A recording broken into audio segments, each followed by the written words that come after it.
निशिता और आप देख रहे हैं इंडिया जंक्शन। दुनिया के सबसे संवेदनशील इलाकों में से एक मध्य पूर्व से एक बार फिर बड़ी खबर सामने आ रही है। रिपोर्ट्स के मुताबिक इजराइल की सेना यानी इजराइल डिफेंस फोर्सेस IDF ने ईरान के परमाणु कार्यक्रम को निशाना बनाने की संभावित योजना तैयार की है।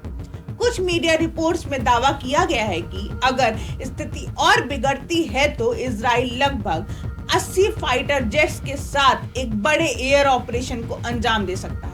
अगर ऐसा होता है तो यह सिर्फ एक सैन्य हमला नहीं बल्कि पूरे मध्य पूर्व में बड़े युद्ध की शुरुआत भी बन सकता है। दरअसल इजराइल और ईरान के बीच तनाव कई सालों से चला आ रहा है।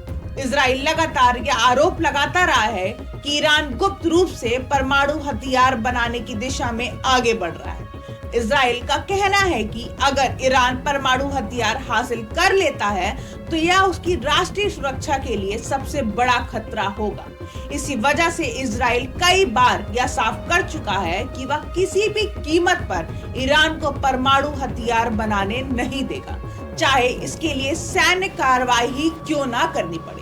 रिपोर्ट्स के अनुसार अगर कोई बड़ा हमला होता है तो उसके निशाने पर ईरान के कुछ अहम परमाणु केंद्र भी हो सकते हैं। इनमें सबसे ज्यादा चर्चा नाटांज, फोर्डो जैसे यूरेनियम एनरिचमेंट प्लांट्स की होती है। ये वही जगह है जहां ईरान यूरेनियम को समृद्ध करने की प्रक्रिया करता है, जो परमाणु ऊर्जा और संभावित रूप से परमाणु हथियार दोनों के लिए इस्तेमाल किया जा सकता है। इन सुविधाओं को काफी सुरक्षित बनाया गया है और इनमें से कुछ तो जमीन के सैकड़ों मीटर नीचे बनाए गए हैं ताकि किसी भी हवाई हमले से उन्हें बचाया जा सके। सैन्य विशेषज्ञों का माने तो अगर 80 के करीब फाइटर जेट्स किसी ऑपरेशन में शामिल होते हैं तो इसका मतलब है कि मिशन बेहद जटिल और रणनीतिक होगा। ऐसे ऑपरेशंस में stealth fighter jets, electronic warfare aircraft, air to air refuelling tanker और निगरानी विमान शामिल होते हैं। इनका मकसद दुश्मन के एयर डिफेंस सिस्टम को कमजोर करना और टारगेट पर सटीक हमला करना होता है। इजराइल की एयर फोर्स दुनिया की सबसे उत्तम वायु सेना में से एक मानी जाती है और उसके पास आधुनिक स्टेल्थ तकनीक वाले फाइटर जेट्स भी मौजूद हैं। दूसरी तरफ ईरान भी बार बार चेतावनी दे चुका है कि अगर उसके परमाणु ठिकानों पर हमला किया गया तो वह इसका बहुत कड़ा जवाब देगा।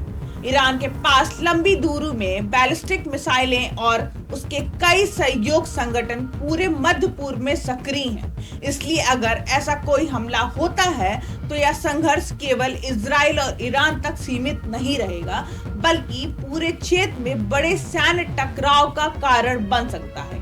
इसी वजह से दुनिया के कई बड़े देश तनाव को लेकर चिंतित हैं। मध्य पूर्व दुनिया की ऊर्जा सप्लाई का अहम केंद्र है और यहाँ किसी भी बड़े युद्ध का असर तेल की कीमतों से लेकर वैश्विक अर्थव्यवस्था तक पड़ सकता है।